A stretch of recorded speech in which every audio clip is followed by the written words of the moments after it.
Welcome back to Reading Bear. Today, we will take a look at some new malicious compliance stories. And if you enjoyed my content, please don't forget to subscribe to my channel and post some bear emojis in the comments. Let's go! The first story is titled, How Spicy Do You Want It? This was a few years ago, when my parents still owned a Chinese takeaway. I was working the counter and a guy came in and asked for the spiciest chicken curry you have. I just wrote the order down, stating extra hot chicken curry. Guy replies, no.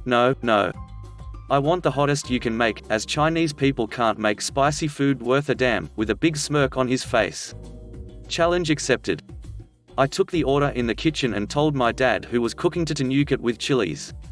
He added in a handful of chilies, but then I remembered I had Blair's Ultra Death sauce in the back, as I like really spicy food myself. This was unfortunately before Carolina Reapers even existed, so ran and grabbed it, then shook the bottle as hard as I could until I got about 3 tablespoons in and the curry's color changed to a dark glowing red. I sent it back out with the cheerful, enjoy your meal. 1 week later, Guy returns and says, I'll have a chicken curry please. I replied, as hot as we can make it, with an innocent smile, and his face almost went white as he responded quietly, No thank you, it was pretty spicy last time. I spent most of that night with a sore stomach as I drank almost 2 liters of milk to try to counter the heat. Edit to add, yes, I cheated with the sauce, but I was a bit peeved at his dig. We do sometimes cook really spicy traditional food at home, but the types of ingredients used, e.g. Sichuan peppercorns, pickled mustard greens etc., aren't stocked in our restaurant takeaway, as the menu is westernized, so there's no point. The first story is titled, Crazy Roommates Won't Let Us Use Their Stuff Anymore? No problem. In college, my friend and I moved into a 4 quarters off campus. We were randomly placed with 2 girls who were friends. Their apartment was already decorated to the nines, and I have a sneaking suspicion they were in need of roommates because they were complete psychotic type of freaks who really needed to be in an apartment by themselves. Initially they were kind, though the vibe was always a little weird. Again, their apartment was meticulously designed for a college apartment. In the beginning, they were open to letting us use things like kitchen supplies, but the catch was that they were petty about how and when we used them, cleaned them, etc. They would get pissy if things weren't placed exactly where we had found them. They had rules for everything, and the very tenuous and cordial friendship we had with them quickly broke down. Pretty soon my friend and I were getting condescending essays posted to the fridge about how we hadn't dried off the recycling enough before putting it in the bin, for example. Once my friend and I had had enough and began pushing back against their rules by simply voicing that they were sharing an apartment, not having 2 house guests in their apartment, everything went to crap. They stopped talking to us, would hide in their rooms when we were there. One of them had a cat and he disappeared. She would hide him in her tiny room whenever we were around.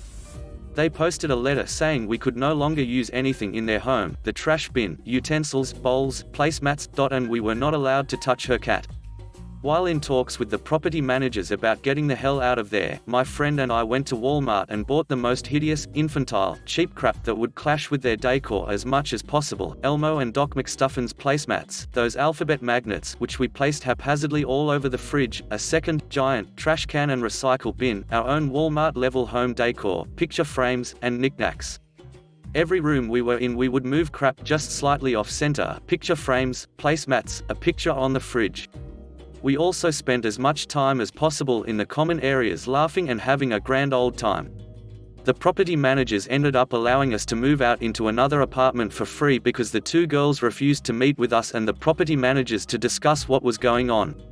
I still hate those petty witches, but I loved my Elmo placemat.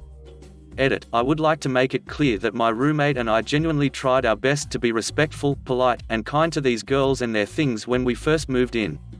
I even spent time drying off recycling. But there was never any winning. They always took issue with something. They needed to find a 2-halves apartment. The first story is titled, Unintentional Malicious Compliance. As a student exposed my math teacher's malicious games during my school days, I was too naive, innocent, or stupid, whatever you prefer. I could never understand the real intentions of a person, and thus, I usually followed whatever I was told to do as I understood it. I took admission in a new school in class 6 in middle of the session due to my father's transfer. I finished my admission test early. While I was waiting for someone to come and collect my paper, I started doodling on the extra sheet of paper I had. A cute teacher was sitting and checking notebooks. So, I drew her head hidden behind a pile of notebooks. A teacher, who turned out to be my math teacher later, came to collect my paper. He asked me what I was doing. I told him that I was drawing the lovely teacher. He asked me if the principal was sitting in the teacher's place, would I draw her too? He had a friendly smile on the face. Since I didn't mean to insult the teacher, I said, sure, if that's not against the rules here. The teacher collected my answer sheet along with the extra sheet I was doodling on. I don't know what he told the teacher and the principal, but apparently there was a great furor over my admission. I had got all the answers correct, but I was considered rude, disrespectful, and a rebel. I and my parents came to know about it later through another teacher, who was my father's friend's daughter, in the same school. I, somehow, got the seat with a few conditions. The principal told my parents that if I proved to be disruptive in class, I will be kicked out of the school. That was the first time I had faced such a situation because I was a quiet, obedient girl. On the first day I joined the class, the math teacher gave us a test. One question was on sets which I hadn't studied earlier. I told him that I didn't know answer to that question, and since it was my first day, can I be excused from the test? He agreed. Then, as the class took the test, he sat down with me and asked me about what my parents did, how many siblings I had, where I lived, etc. He kept talking to me for the entire class. He went back to the teacher's desk for only 5 minutes and then asked everyone to submit copies. I stood up and said that I haven't done the test and do I need to submit the copy. He got enraged and asked me, why didn't you do the test? I was puzzled. I reminded him that I told him that I didn't know one of the questions and that it was my first day and had asked his permission to be excused from the test. He refused giving me any such permission. He called my parents and took me to the principal's office. He screamed at me and my parents with a red face and bulging eyes that I was trying to defy teachers on the very first day. I was looking at him aghast. My mum looked at me calmly and asked me what happened. I focused on her and told her everything that had happened in class, including how he kept asking umpteen questions to me throughout the class. The teacher tried to disrupt me saying, "Speak the truth, girl. Say the truth. Don't invent lies." I looked at him and said, "I am trying my best to say the truth, sir." This happened 3 to 4 times until the principal told him to wait for me to finish what I have to say. He told me to say the truth so many times that I searched my memory well and added questions that I had skipped earlier. I also came up with the story of what he did and said during my admission test. My principal asked me if I had started doing the test before I sought my teacher's permission to skip it. I answered in affirmative. I also told her that when the teacher permitted me skip the test, I tore the paper on which I noted the questions so that I copy the previous work from the beginning in the copy. She asked me to run to the class and bring the sheet I tore. I brought my diary, which contained the sheet and the other page attached to it that also came off automatically. I was let off with a warning. Later, there was an inquiry on the teacher and it was found out that he had tried to bully many students with rich parents or parents with the least bit of power in the small city I lived in. Nothing happened to him though because he had many political connections to back him up. The first story is titled, "You Want a Potato with Everything?" Sure, you can have a potato with *everything. You may remember from my last story that I was once a really angsty teen working my first job at Wendy's. Malicious compliance was sometimes how I got through my workday. One thing I was recently remembering was how ridiculous people used to get over baked potatoes. Now, don't get me wrong, I did and still really like the fact that Wendy's offers baked potatoes as a side as an alternative to French fries. I've never been a huge fan of fries, so I used to eat baked potatoes all the time when I was there. Ordering a baked potato should be a really easy task. On the menu, there were 3 options at the time: a sour cream and chive potato, the cheapest option, 99 cents at the time, as well as a bacon and cheese potato, and a broccoli and cheese potato. Butter was also available for all potatoes, and we were more than willing to mix and match ingredients for all potatoes, sometimes for a little extra price depending on what the person wanted on it. This sounds simple enough, but there were a number of people who would come through and ask for a potato with everything or a works potato. I think they got this idea from Arby's, who did have an item called a works potato at the time, but they didn't have broccoli as an option. Since there was not a menu item called Works Potato or a potato with everything, we usually tried to confirm with the customer what they actually wanted on their potato to ensure there was no whining and complaining about what the customer actually got. Most of the time, people were reasonable and confirmed what they wanted, often finding out there was, indeed, an ingredient they didn't want. A few crazy souls really did want it all. But every once in a while I got a real jerk who talked to me like I was an idiot for daring to confirm what they wanted on their potato. These people took up a lot more time than was really necessary, and made my job just a little more miserable. I remember one night I had a Karen in drive-through was being an exceptional jerk and absolutely refused to have a conversation about what she wanted on her potato with everything. "I want a potato with everything," she screeched. "What do you not understand about that? I want everything you can put on a potato." Cue malicious compliance. What most people didn't know at the time was we had a secret menu item called the chili and cheese baked potato. I think it's since become a regular menu item, so more people probably know about it today. Very few people ordered it, and most people certainly did not mix and match it with most other ingredients. After all, chili over top of broccoli is really, really gross. But this woman said she wanted everything we can put on a potato. So, I rang her up for a chili and cheese baked potato, add on sour cream, butter, broccoli, bacon, chives, and shredded cheese. The cheese that came with it was melted. It came out to like $6, which was a lot for the late 1990s for a single baked potato. My sandwich maker got wide-eyed and asked if I was sure. I told her the woman insisted she wanted everything we could put on a potato. The sandwich maker makes the potato, and it's got so many ingredients on it that she has to force the lid closed on it. It looks and smells gross, but we bag it up, take the woman's money, and give her the bag. She comes inside with her potato, puts it on the counter, and asks, "What is this?" "It's a potato with everything we can put on it, ma'am." "This isn't what I wanted," she screeches. "I wanted a bacon and cheese potato with sour cream and butter." "Sorry, ma'am, but I tried to confirm with you what you wanted and you insisted you wanted a potato with everything we could put on it." "No, that's not what I wanted. Make me a bacon and cheese potato."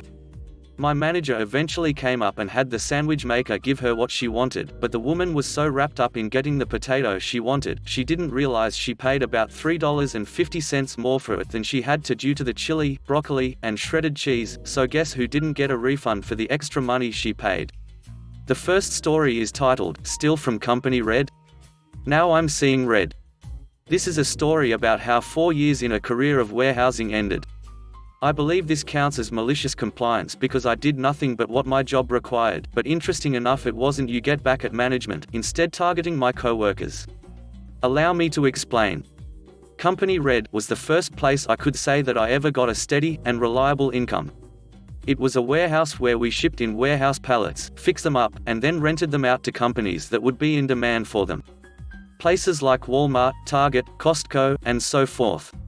And these pallets were not the flimsy kind that you could probably jump on and break. These were the ones that, while made of cheap wood, were put together to be heavy duty, and tended to weigh somewhere in the ballpark of 60 to 80 pounds when wet. Which was often, a lot of our product was often just left in the rain by customers. No love for pallets in the world. I had started my career there as a temp worker from the very bottom, working as a repairman at a table beside a conveyor belt with about 12 other tables doing the same thing. We would pry off, or saw out broken components, and then replace them with a pneumatic nail gun. I earned my bumps and bruises, even a scar in my left thumb where I shot myself with a 3-inch nail in a shallow flesh wound, and the base of my spine flares even years later like someone put a white-hot quarter between the bones if I try to lift too much. It was a very fast-paced job, an expectation I did not live up to, I'll admit. In an 8-hour shift most guys were determined to get at least 200 pallets done, a task which we had been expected to take a maximum of 2 minutes per pallet. However, I was focused on the quality of my work, not quantity. I'm not exaggerating in the slightest when I say that it became a regular thing for me to finish the day with 100% quality.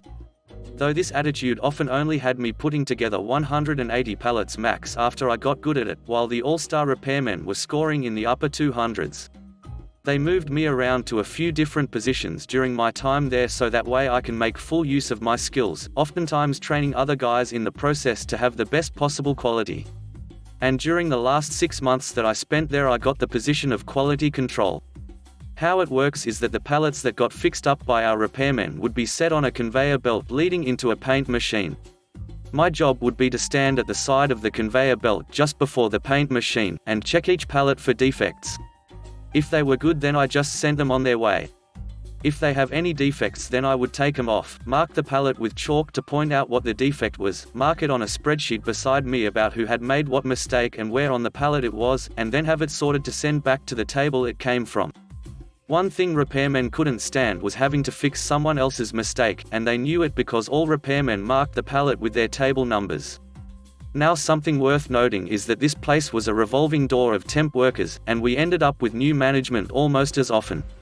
We were so used to seeing new faces that no one noticed once how a homeless guy slipped into the break room during lunch, and the following break a small quarter-fed candy machine had been stolen. We even had people from a rival pallet company coming to join us, but because our standards for quality were higher so we could charge more, none of these guys from Company Blue lasted more than a week. Honestly, those of us who had been there the longest saw the writing on the wall. It was only a matter of time before something major happened. But I had devoted 4 years of my life to honing my craft here to the point that I could eyeball the measurements of components at a distance instead of using the special tool the company provided. I knew the place was a sinking ship, but I was determined to go down with it, so I had a sense of loyalty to my resume if my former bosses were called up for a reference. The location I was working at eventually fell apart for several reasons. The constant need to train newcomers, and inability to keep many regular workers often made it difficult to meet large loads as they were needed. Our repairmen were paid by commission. Basically, they earned like 20 cents per pallet, plus an incentive for hitting above 250 total pallets in a day.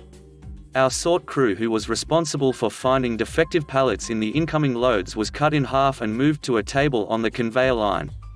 Our current floor supervisor quit, so running the floor was left to the head manager of our location, and our HR rep. These circumstances lead to an outright chaos in the final months I spent there.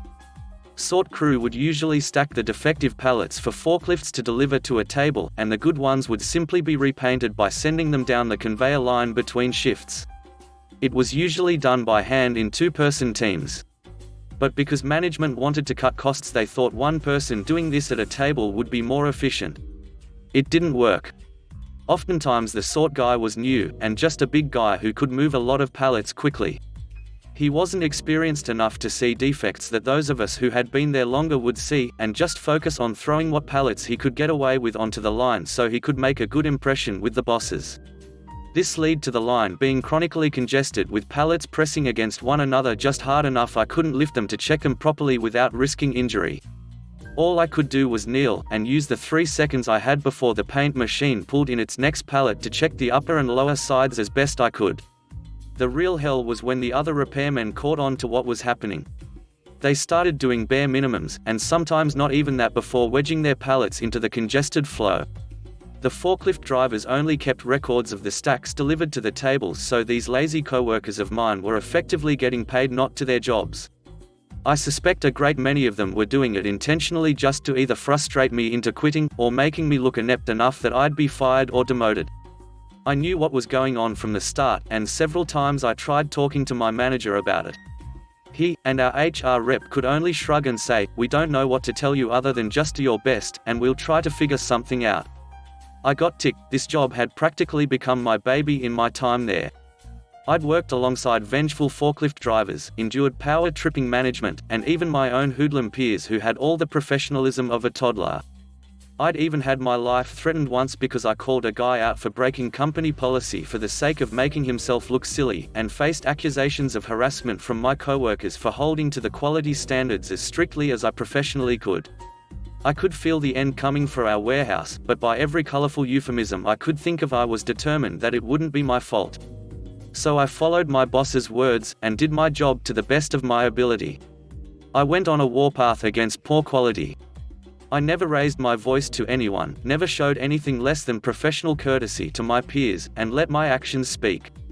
I threw myself into a frenzy to catch each and every defect I could, marking the defect with chalk so I could fulfill my job as a teacher of the quality standards, and nobody could ever say I sent a pallet back to their table that had no defect.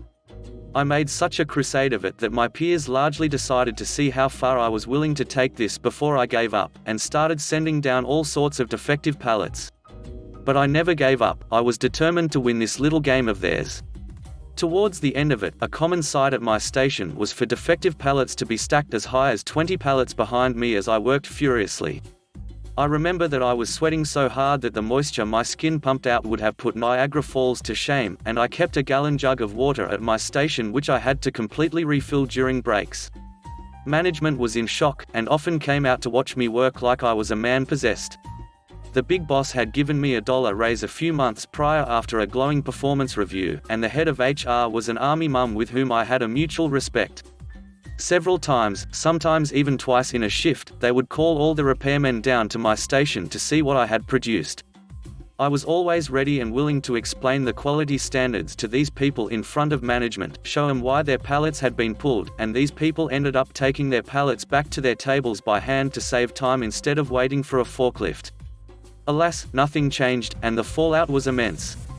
Our company had lost a contract with a company that literally gave us 96% of our business because of the defective product we shipped them. So one day people from corporate came to our location to observe, and saw that in spite of my best efforts there were still a lot of defects managing to get past me. They decided from then on our location couldn't be trusted to repair pallets at all, and had the entire repair line taken out so it could be shipped off to another location. Our location was turned into sort only, and more than half the people there lost their jobs, including our godsend of a maintenance guy, Richard.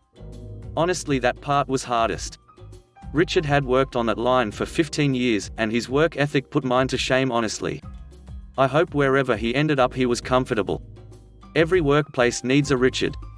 As for me, pushing myself so much had really screwed up my back. I couldn't sort like they needed, so I decided to chase a long-distance relationship I'd had for 2 years halfway across the country. I still see the pallets of Company Red being put to use, so I'm sure they're still in business, but even with the less than favorable turnout I wear the experience like a badge of pride to this day. Thank you so much for watching. Please don't forget to subscribe and to post some bear emojis in the comments if you enjoy my content.